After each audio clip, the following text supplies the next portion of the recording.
Okay, so we have talked about our overview of the book, and now maybe we can share a little bit about our top 3 takeaways that we got from the book. Okay. Edwin, you want to start this off? All right. So my top 3 takeaways from the book, of course, are life's not fair. Something I wish I would have known much earlier in life. So the author in this particular book talks about how he failed inspection. Because he failed inspection, they made him go on the beach and do a sugar cookie where you're wet and you're in sand and you're rolling around in it, and you have to kind of walk around like that all day. So the author just makes a point to say that, hey, even sometimes you hit everything, you do everything correctly, you don't get the fair credit. So life's not fair. Number 2 kind of goes into the benefit of doing extra work.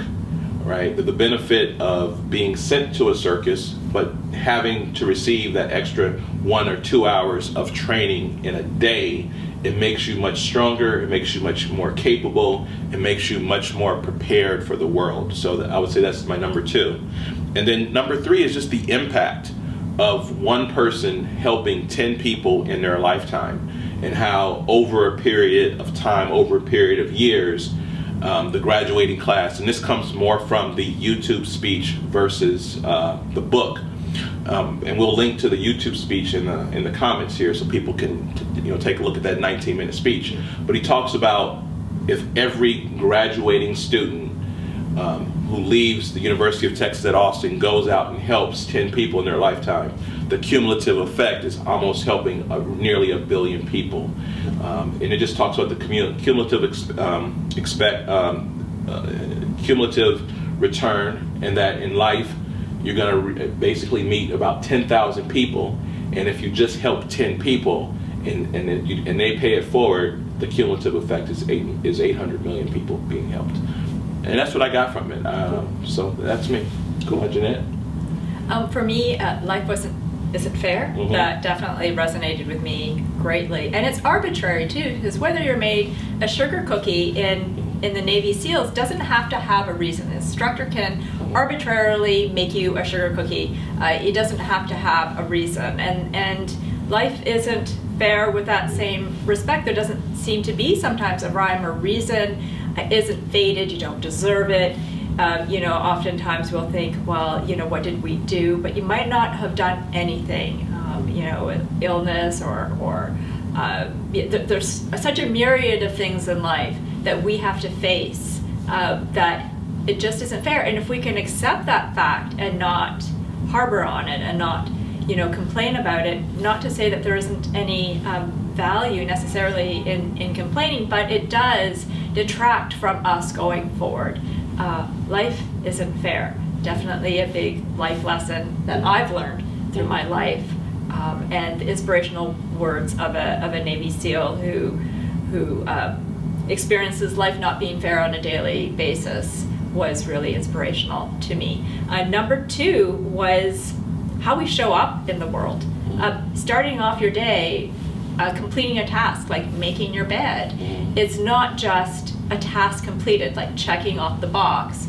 It's how you show up for your day, in your life, and for others.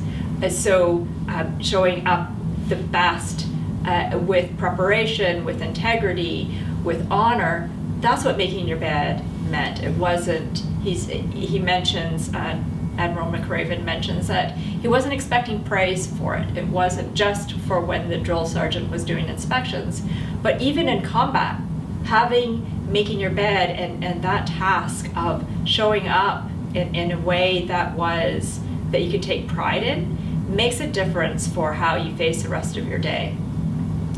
Number 3 was daring greatly, and he has a chapter called "You Must Dare Greatly."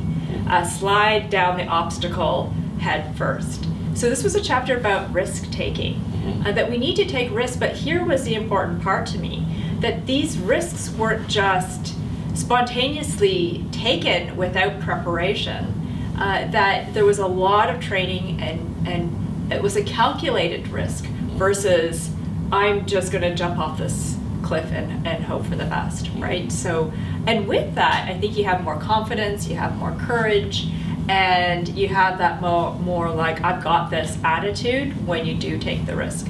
So that whole idea of being prepared allows you to take those risks that can allow you to beat the obstacle course. Because there was a quote by one of the drill sergeants that I'm just trying to refer to the quote, that the obstacle course is going to beat you every time unless you start taking some risks.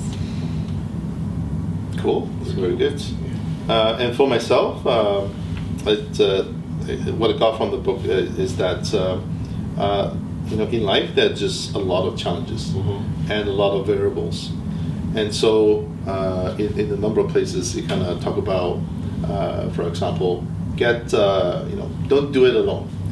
Get a friend, get somebody to kind of help you, support you, and in fact, I mean that's how we kind of got together. Right? It's more of a support group that we kind of share with each other. So it doesn't matter whether it's something big, something small.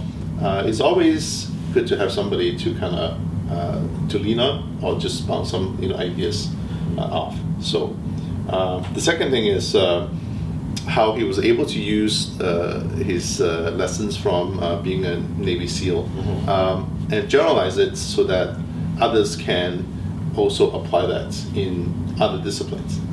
And it doesn't matter where you are at in your life. There's always things that the 10 chapters that he presented, we can take something away from that and apply it. And so that got me thinking, like, what other disciplines, what other areas that maybe I can pay a little bit more attention on as well. Right? Maybe I can learn from you guys, right? We all kind of have slightly different kind of background.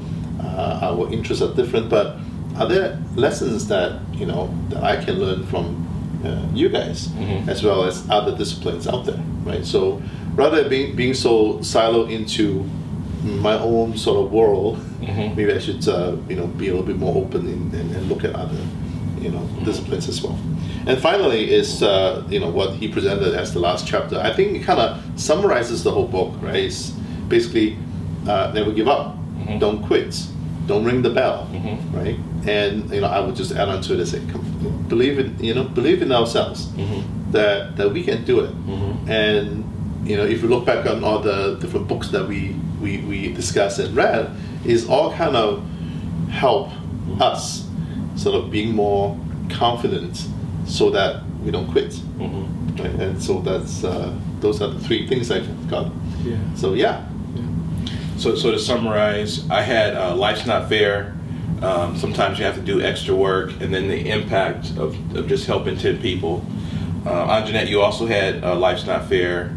Also, make your bed and look at how you show up in the world and prepare yourself for how you show up in the world.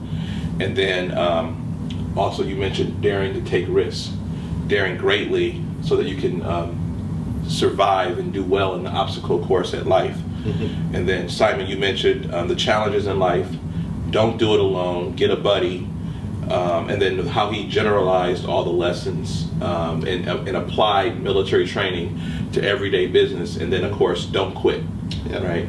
And then there were also two other lessons that we didn't cover here, but I think we should mention, right? Stand up to the sharks, right? So when you're swimming in the ocean and you have people challenging you, don't be afraid to stand up to those people that are naysayers or people that will be against you. And then also a point that we're making here that we probably made on another cut was be your best in life's darkest moments. So that's when you're pressured and you want to quit. That's having a positive attitude to start singing and to lift everyone else's spirits so that you all can get through it together. So be your best in life's darkest moments. And so those would be some takeaways from the book. And I think what's important about all the things that we've mentioned is that not just to do the action for the action's sake. Don't just make the bed or risk because you should risk or you should make the bed, is because be this person. And I think we've read other books about being about your presence and being present. Be the type of person that makes a bed, that shows up in the darkest moment, because I think those darkest moments is what brings the best has the opportunity to bring the best out of you. Be that person that takes risk. Be that person that runs the extra mile because he or she knows of the benefits and the potential that can build in building stronger character. So be that person that makes your bed versus being told to make your bed and doing it. I think it's important too. Hey guys, of course, we are the M3 Collective. Please don't forget to like, Comment. And subscribe. By doing so, you'll receive notification when we drop new videos.